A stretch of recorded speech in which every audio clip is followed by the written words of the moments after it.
Welcome back, everybody. Major changes to Texas family law are now in effect, and to explain what you and your family need to know, we are joined by board-certified family law attorney Charlotte Rainwater. Charlotte, thank you so much for joining us today. Thank you for having me. Okay, so let's start off with two big updates just about to hit Texas families. One could affect which school your child can attend. The other changes how much you receive in child support. Can you break these down for us? Absolutely. So now if your net income is over $140,000 per year, then you're going to see an increase of about $500 per month in your child support effective September 1st for any changes to child support after that point in time. It would increase that amount to, for one child, 20% is going to be, I think, about $2,340 per month now. A pretty big jump up from where we were. Yes. Okay, and then what about this school change, about where a child can go to school? So the courts, the family courts in particular, have to address the school voucher system.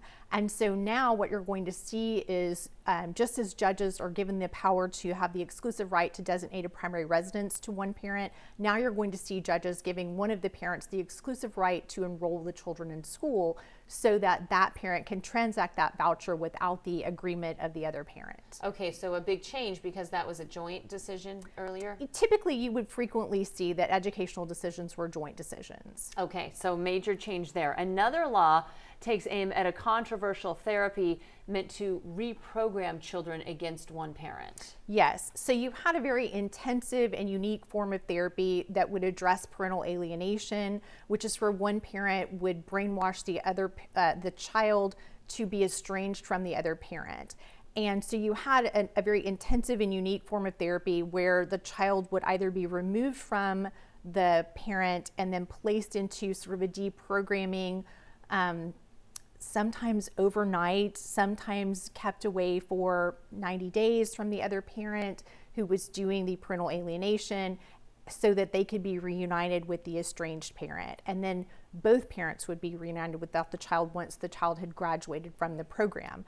That now is prohibited in Texas as well as some other states. Okay, interesting. All right, now let's talk about, kind of in that same vein, making sure that both parents are able to get their visitations in.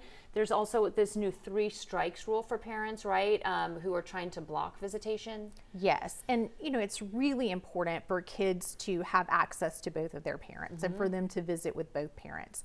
But what this is doing now is it's done to address it dovetails in with the alienation issues. It's done to address when one parent withholds the child from the other parent. If they are found in contempt for doing that 3 times, that can now be used to potentially remove that parent as the custodial parent.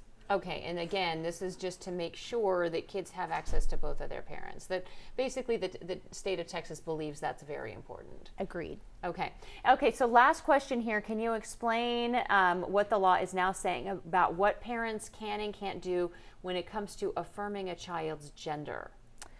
So the law has changed, and now it is not considered to be abuse if a parent fails to provide gender affirming care, fails to refer to a child by their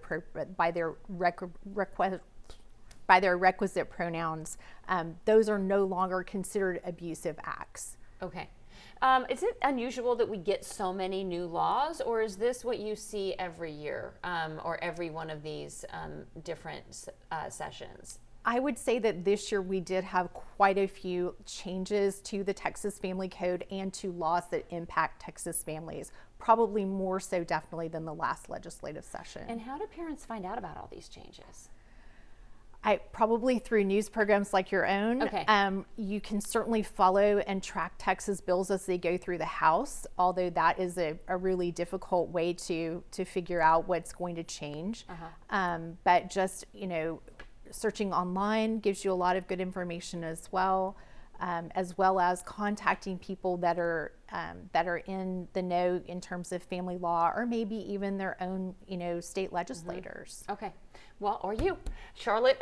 We certainly appreciate you breaking all of this down for us because there are so many changes to keep up with.